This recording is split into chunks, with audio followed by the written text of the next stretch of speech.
This is the Biz of Wealth. Challenges, rumblings, and evolution of the wealth management industry. Welcome to A Business of Wealth. Today I had the pleasure of sitting with Claudia Duran, who is the Managing Director of Endeavor Miami, whose mission is to select, mentor, and accelerate the growth of high-impact entrepreneurs in South Florida. Endeavor Miami currently supports 24 companies.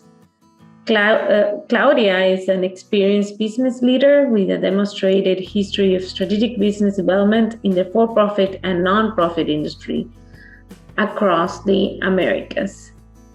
Claudia is a visionary professional with a wealth of experience in various financial, corporate, and entrepreneurial and non-profit organizations. She's multilingual and multicultural global citizen who is part of the growing community of South Florida, making her home in metropolitan Miami. And we discuss a lot about the growth of Miami, welcoming new entrepreneurs, and much, much more. Without further ado, please enjoy Claudia Duran. Okay, Claudia, thank you for being here. Welcome to the Business of Wealth. Thank you for having me, Alejandra.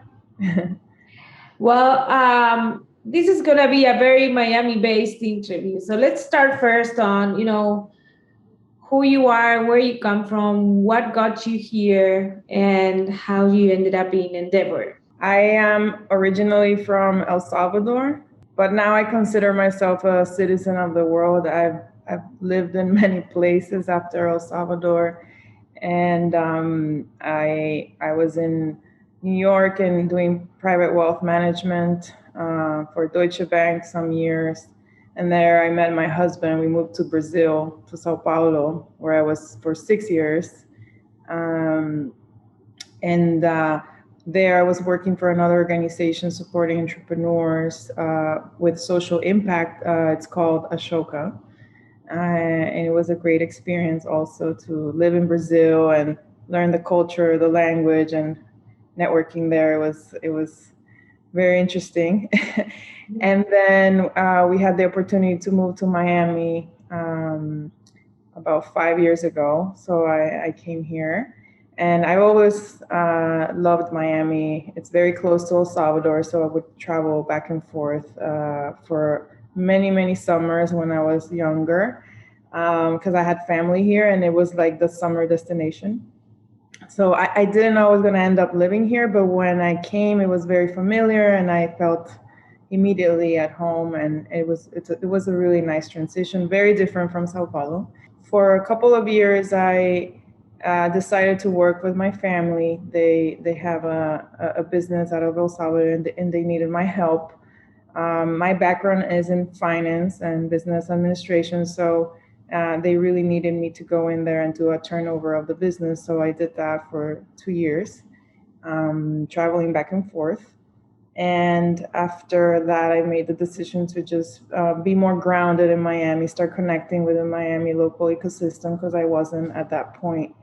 And there, I was just, beginning to speak to people, and I knew a very dear friend. He's actually a mentor of Endeavor, and he called me one morning and said, "They're looking for a managing director for Endeavor, and I think you should apply."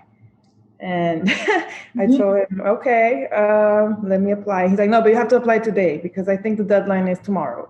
And I'm okay, I'll do that. And so here I am. It was an interesting process, and I've been with Endeavor now for 2 years, and I really enjoy the work, the mission, and just working with entrepreneurs is something that is dear to my heart, because both of my parents are entrepreneurs, and I grew up, just understanding the hard work and the hours of they were at the office, and so I empathize with entrepreneurs. I understand how difficult it is to build their dreams and the hard work that it takes. So how was the transition? You said you were in private wealth and then you started working with entrepreneurs. Now that you say, of course, it comes from your family, but how did you end up there? Yeah. So I did 8 years in between corporate finance and wealth management in different companies. And when I transitioned into nonprofit in Brazil, it was mainly because the bureaucracy of Brazil to get my residence it took longer than I thought. It was a complicated process. And I was, to be honest, going crazy, not doing anything. And that's where I started saying, I have to go out and find something. And I've always been involved with nonprofits since I was very young. I actually created a nonprofit to support women victims of violence in El Salvador. So that was the first thing I started researching, organizations in Sao Paulo that supported women victims of violence. And doing that research, starting to go that path of nonprofits, I came across someone who was working at Ashoka and invited me to be a part of the organization. So that was how it was an organic migration, I would say. Oh, nice. Okay, so going into entrepreneurship, and you've been exposed by now to hundreds of, I'm sure, entrepreneurs in Miami and around the world. First of all, everybody says the same. Most entrepreneurs fail in the first few years. Why do you think that is? What's the most common reason they do? It's very hard to start. I mean, it takes a lot of courage to bring an idea to life and make it a reality and start, building it. And at the beginning, it's basically the entrepreneur and the idea, right? And maybe they have a co-founder or a couple of friends that join the organization and they start building it. But there's very little resources at the beginning. So capital, it's needed to start building a team and then if you're building a company that's needing investment for software or programming and etc., you need, again, going back to the capital. But also I feel that the entrepreneurs at the beginning need to surround themselves with good mentors, advisors. People can help them think through their strategy and what are the priorities and the main objectives at the beginning, so that it can start creating a solid base and then grow from there. Mm-hmm. And there are instances in which that base is not as solid. And so when they start building on top of that, they tend to fail. And it can be because they don't have the right people in the initial team. There can be the wrong partner that invested, and then it becomes a complicated relationship, or just the wrong guidance from people around, because there's a lot of opinions, right? And you have to really be very smart to really listen to not everyone, because then you get confused, but the ones that have the experience in building companies. I think those are the key advisors, and that have that specific expertise that you need at the beginning. Right. So you don't have to build anything by yourself. That's I always tell the entrepreneurs: ask for help, but be smart on who you really listen to, what guidance you listen to. So basically look for the experience, look for somebody that has already done it, and, listen to them. Yes, because you don't have to reinvent the wheel. So a lot of these, the base, it has been done by many very successful entrepreneurs. And so I go back to the team is probably the number one priority at the beginning. Having a very good co-founder is key. If you don't have a good relationship and you don't complement your skill sets, it might be a bumpy road. Right. So what makes an endeavor entrepreneur? How do you look for entrepreneurs, and how do you help them? Endeavor looks for what we call high impact entrepreneurs. entrepreneurs that think big, that have this great ideas, that are very innovative and have a clear vision and a clear growth strategy. So when they come to the selection process where we start the conversations, we need to be able to see the vision, understand the growth strategy, and that they can actually execute that growth strategy, right? And so we come in to support them in that process. So it's very key that they have product market fit. It's already proven that it works. There's some traction, revenues, and growth from year to year. So we come in at a stage that we call the companies are scale ups. They're not startups. They're more like in that process of rapid growth. We speak to so many entrepreneurs. Unfortunately, we can't select all of them. So only 2% of the founders that we talk to go through the process. It's a lot of conversations, a lot of interviews, but I don't say that they are interviews, but at the same time, they're mentorship sessions. We try to bring mentors to do the process so that they get value throughout the whole selection process. And that's why I try to explain to them, tell me your challenges and what are your objectives. And we're going to go into our mentor network and select the right people so you can talk to. So when they start the selection process, it feels like they're getting a lot of value, a lot of feedback, good feedback and advice, and they can immediately apply it to the business. So the whole process for them is actually a service. Right. And once they do get selected, what does the process look like? Once they get selected, they are entrepreneurs, Endeavor entrepreneurs for life. So it could be for their, the business they went through. And then if they have if they exit and then create a second business, that they can bring it back to Endeavor. And they immediately get an account manager and an associate dedicated to them for anything that they need, any type of mentorship. We create an advisory board for them, about 3 or 4 mentors with different expertise. They meet quarterly, and we make sure that they have the right advice and guidance constantly.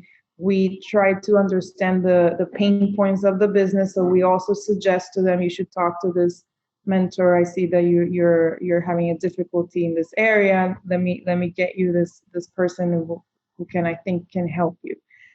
So it can be a CEO of a business, a very successful business that already manage a very large team. So let's say the founder is going through the process of growing from 50 to 100 employees or 100 to 300, then we bring in people who have done that so that they can explain how was the process, how they maintain the culture of the organization. So that's like an example. Or if they need to pivot the business, like last year, a lot of them had to go to e-commerce, right? And really reinvent themselves. So we were very dynamic and very quick at trying to understand what were their challenges and then going into the mentor network and getting the right people to talk to them. So that's like an ongoing service. So there are a lot of accelerators or mentorship groups, but Endeavor has a really good brand and recognition and name. What do you think that is? Where does that come from? Like, it has a history, of course, but what's the differentiator? Right now startups have million options in that sense in this space. Endeavor is very well recognized in Latin America because that's where we started over 20 years ago, and it's almost like being an Endeavor entrepreneur is an aspiration. Right. In some markets like the United States, it's still not as known as it is in America. Miami was the first office we opened, and it's only been 7 years. There's many more accelerators in the United States, right? The difference is that we're probably one of the few, I don't know if we're the only one, but one of the few that do not take equity because we are a nonprofit. So the model is most accelerators, they immediately take a percentage at the beginning and they get an initial investment. In our case, we don't. We actually start connecting the entrepreneurs with our investor network, trying to do that very specific matchmaking. I call ourselves matchmakers because we're all day matchmaking, entrepreneurs with mentors, entrepreneurs with investors. So we're doing that matching all the time, and Right. that's what I think it's not like a program that is one size fits all. We adapt to the needs of each one. We're very targeted to every entrepreneur. The accelerators have a program that has a start and an end usually. Yeah. When it's an Endeavor entrepreneur, there's no end. So it's an ongoing service, right? Constantly. So once you're in for life. You can be in for life. And we tend to see a period in time where the entrepreneurs are very engaged with Endeavor, which is that when they're really taking it off and scaling rapidly. The majority at some point exit the business, right? They either become acquired or they merge with other business, and so that's typically when they start thinking what is their next step. So they become board members in other companies. They become mentors of other entrepreneurs entering the network, and they become investors, which is great. So then it's that cycle where they pay it forward and they give back to the new generation of entrepreneurs coming into Endeavor. Right. We developed actually 2 programs that are the traditional accelerator. We have Endeavor Lab for very early stage startups. So pre-revenue up to 250K in revenues. And those we give scholarships to the participants. We have specific programs we partner with. Let's say the city of Miami, we did one last year only for female entrepreneurs. And that was a really successful program. We did one this year for only Black entrepreneurs. And we're doing right now one that starts next week for the Jewish community here in Miami. So we partner with foundations and corporations that want to, or the city of Miami, of course, that want to support that program, and we select the participants, and they get a scholarship to participate. That's a 2-month accelerator program. That's nice. And we have a 4-month accelerator program. It's called Scale Up, and that one is for companies that are generating around $1 million in revenue. And again, same thing. They get a mentorship. They get different content and speakers, and they meet other entrepreneurs. And the idea is to start creating this tight community of entrepreneurs here in South Florida, with all the participants of the accelerators, very startups, scale and the scale ups, right? And so this year, 2021, we're going to accelerate about 50 companies in the programs. And then we have our core portfolio that we're constantly selecting, and we're going to probably select 3 this year. So yeah, a lot of companies. Yeah, it's a lot of matchmaking to do. So let's talk about what's happening here in Miami. It's a very hot topic.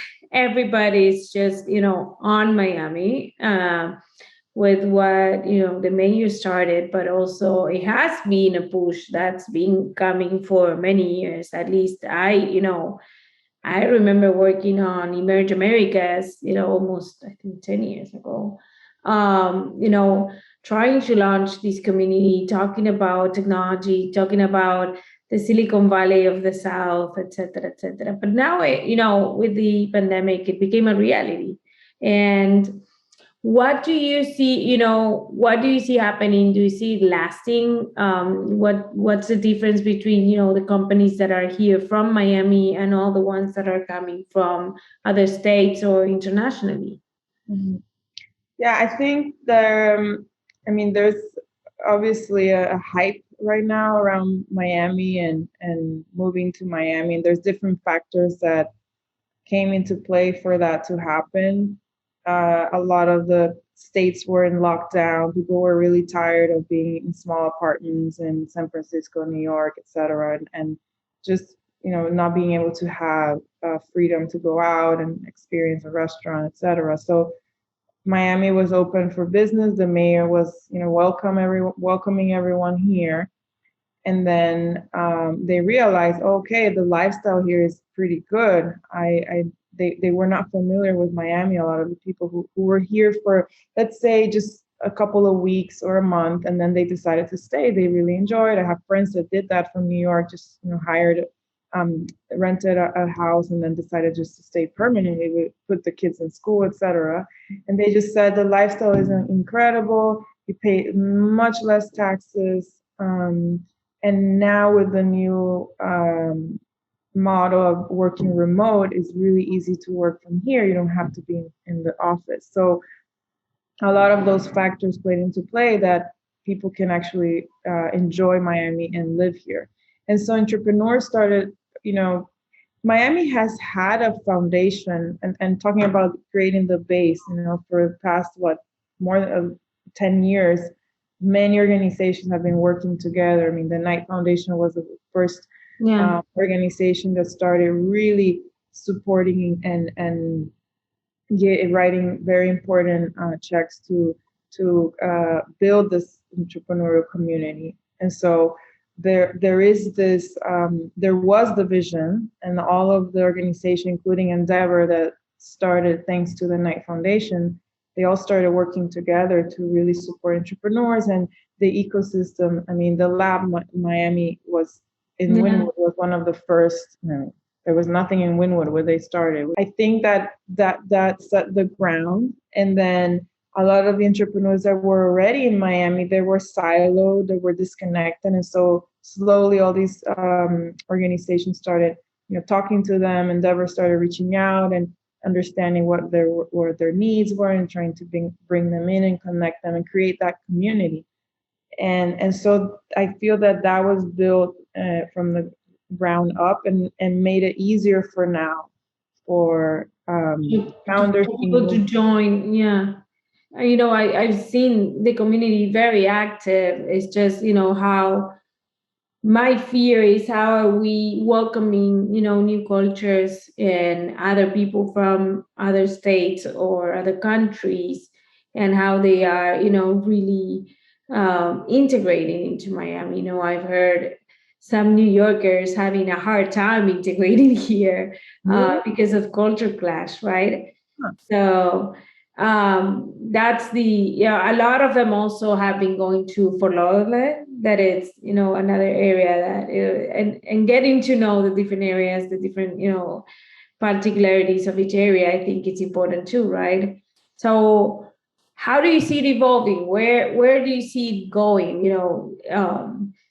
For us that been here, I've been here for 18 years. For me, it's incredible to see the transformation of the city. And also this hype is, oh my God, what's going on? Is this like the next New York or what? Like where do you see it going?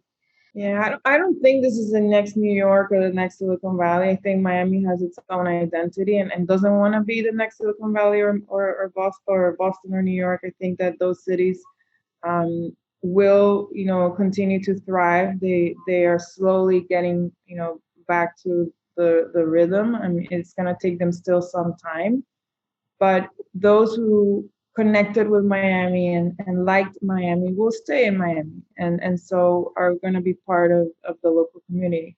I think Miami is a melting pot. There's, people from all over the world here. It's a very welcoming community. So I'm surprised to hear that the New Yorkers had a culture clash. I have friends from all over the world. They all say the people here are very warm, very kind, very welcoming. They guide them, they tell them where to go, they invite them out, to the different happy hour parties or dinners that are going on around the city. So I think that that's a very special. So Yeah. what do you think are the main obstacles to succeed in Miami? What should people know when they're coming here? Everybody that's coming saying, okay, I like it. I wanna make a home here. As an entrepreneur, what are the main obstacles or challenges that they will be facing? I think before the main obstacle was access to capital, and now we're seeing an influx of funds and investors that are interested in investing in local companies because there's a migration of entrepreneurs settling here. A lot of those entrepreneurs from California or New York, there's a lot of early stage startups, right? Miami has had a migration from Latin America for so long. There's so many entrepreneurs that have chosen Miami as their home base, and we support many of them. And they live in Miami. Their families are here, and they have an incredible operation in Latin America with their business. I mean, they started working remote way before the pandemic, working and obviously traveling a lot back and forth. So they had to adapt to being grounded. But the migration to Latin America has been happening for many, many years. So now I think it's more of an internal migration within the United States of people from other states moving to Miami, and then having that mix of different cultures, different backgrounds. I personally love that. I like the talent, the variety of the talent moving here. You asked about, is this sustainable? I think we all have to work together to make it sustainable so that the founders get what they need, which is access to the right capital, the mentors, and connecting them at the beginning. So if an entrepreneur arrives here, I would advise them to connect with the local community, find out what are the different events that are going on so they can go and start meeting other people. And we get a lot of referrals from our network to talk to Endeavor. They can tell you more or less what's happening and how to connect with the local ecosystem. So I think that they have to immediately try to plug in and start networking and meeting. There's so many events and initiatives going on. So connecting with what's happening locally will help them understand, right, what works best for them and how to navigate. Yeah, I think that also what happened is that, last year geography became a non-issue, right? So it didn't matter where you are. It doesn't really matter, where you were living or what you were doing. The networking stopped being a geography issue. But now we're seeing that it's coming back. We do care where we are. We do care about the local events, and we are starting to travel again. So I think that's the next test for Miami. We brought everybody here. They stayed in their home. They're working. Now they're going to go out and network, and let's see how it works, right? Let's see how many stay when the heat of the summer arrives. Right, that's for sure. And then hurricane season. So the ones who really stick to that, they'll if you survive the summer, it's like I explain it to Canadians. I always say, like, it's the same as winter. You really cannot go out during the day. You just have to stay in the air conditioning. You have to stay inside. It's just too painful to be outside with this heat. Oh yeah, you're right. Surviving July, we'll see who stays. July, August. Okay, so I like to close with something more personal. Like, tell me something that's true to you that almost nobody agrees with you on. Something I'm very passionate about meeting people and networking. And for example, my family doesn't really know that side of me because they think I'm more introvert, more quiet. Um, I observe a lot, so I tend to be more like grounded when I'm in El Salvador, and so it's interesting because it's like I am there, and I'm just like, disconnect from work, disconnect from networking, and I tell them I am actually very extrovert, and I go out and I meet people and I'm networking, and they're like, really? And I'm like, yes, because I'm not doing that here, because I'm not, I'm here to rest. Right. And I want to be with family and just, just not running around and rushing. So I think that's something that they still don't know about me, or at least they understand that they still ask the question, really?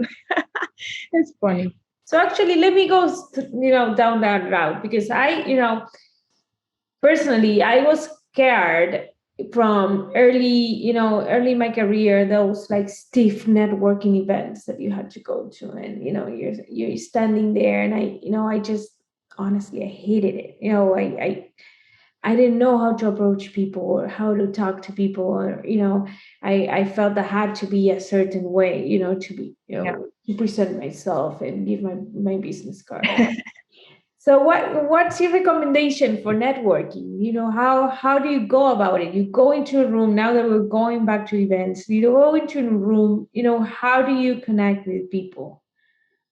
Yeah, what I usually do, and that is with any room. It can be in a big ballroom, it can be in a restaurant where there's a happy hour, or a conference, anything.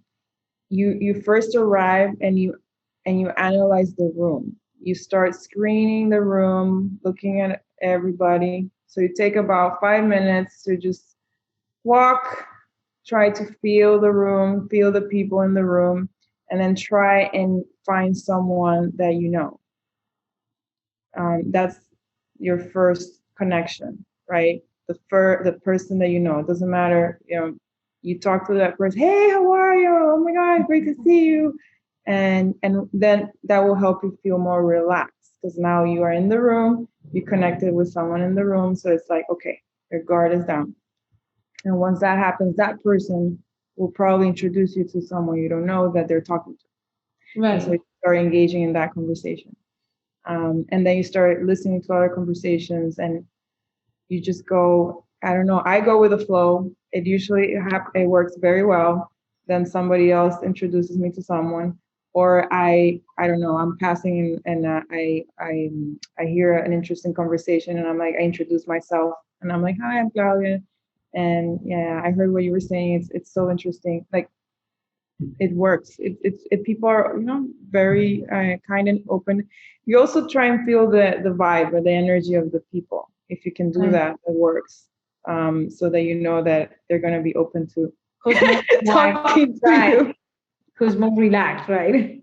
Exactly. So you analyze their body language. If they're smiling, if they're laughing, don't go into a group that is serious. Right. And you're like, hi, nice to meet you. No, it's more like, you'll see that they're laughing, they're smiling, and you're like, oh, I think that those people will be more welcoming at the beginning. Yeah, that's also key for any entrepreneur to be able to, do that every single week. Yeah. I mean, feel confident. I mean, just go and be yourself and say who you are and why you're there, right? Oh, I'm here because I'm interested in, the conference or the topics or the people there. And so in smaller groups, it tends to be faster, the networking, and then you end up talking to most of the people in a big ballroom. It's something like, okay, this is a lot of people, or a lot of, let's say in Emerge Americas, that's a huge space, a lot of people. So, but then you all can also navigate. There's so many people, you can just be in silence and, absorbing everything. That's fine too. You don't have to go and talk to people. You can just be there and, analyzing the whole scene. So what do you think is missing in Miami? What do we need? We used to need funding. We used to need talent, and both of them, are pretty. Those are things that have been coming over. So there's talent coming over. There's talent interesting in Miami and working here. I would love to see more local talent staying here. I think now the universities are working really hard, and again, the Knight Foundation was very important, gave very important donations to a couple of universities in Miami, to specifically the engineering school, to really start generating more talent to stay in Miami. And the good thing is we're seeing talent from Miami coming back to Miami, which is great. And so having that local talent is something that I really would love. Like, I would give you an example. We're hiring right now at an Endeavor, and I'm getting a lot of people interested from outside of Miami. I would say more than locals. And so that's the key with Miami, right? I've always had this joke whenever I meet somebody that are born and raised in Miami. It's like, oh, you're right? You're an adult. You're born and raised here, and you stayed here. They're not. I think every time I meet them, it's like, really, that's incredible, right? I would love to meet more. I love you for it, right? Tell me your story. Yeah. So yeah, I think that is something that I want to see more. And more local talent, more people saying, I am from Miami and I grew up in Miami. That's great. I think that's incredible. Okay, last question. I promise. If you could have a billboard with anything on it, I'm thinking, right there in Brickell where you get on the I-95, you have a billboard to build and put anything on it. What would it be and why? We're hiring. Huh? We're hiring. Or like our mayor, right? In California. How can I help? I don't know. Something keeps popping into my head. The question is, are you present? Nice. Mindfulness. Because I feel that most human beings that's a big difficulty, to be present in the moment. We have so many distractions. We're tied to our past.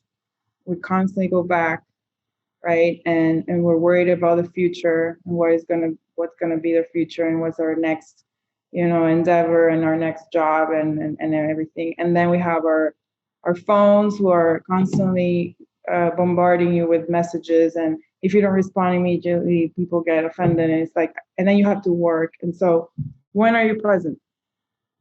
Right? And that time where you're really with yourself and you push all that noise, and you really, that is, I think, the biggest gift that we all have and we don't use as much. And so I invite everyone to try and practice being more present. Well, thank you so much for being present with me here now. Yeah, I really enjoyed our conversation. I really appreciate it. No, thank you. It was great speaking to you, and I am here in Miami. If anyone wants to talk to me, I'm happy to chat.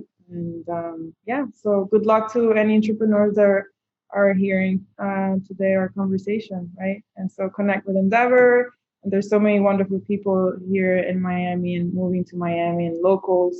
So just go out and network. Yeah, we'll put the link on the episode description so that they have it. Okay, great. Thank you. Thank you, Claudia.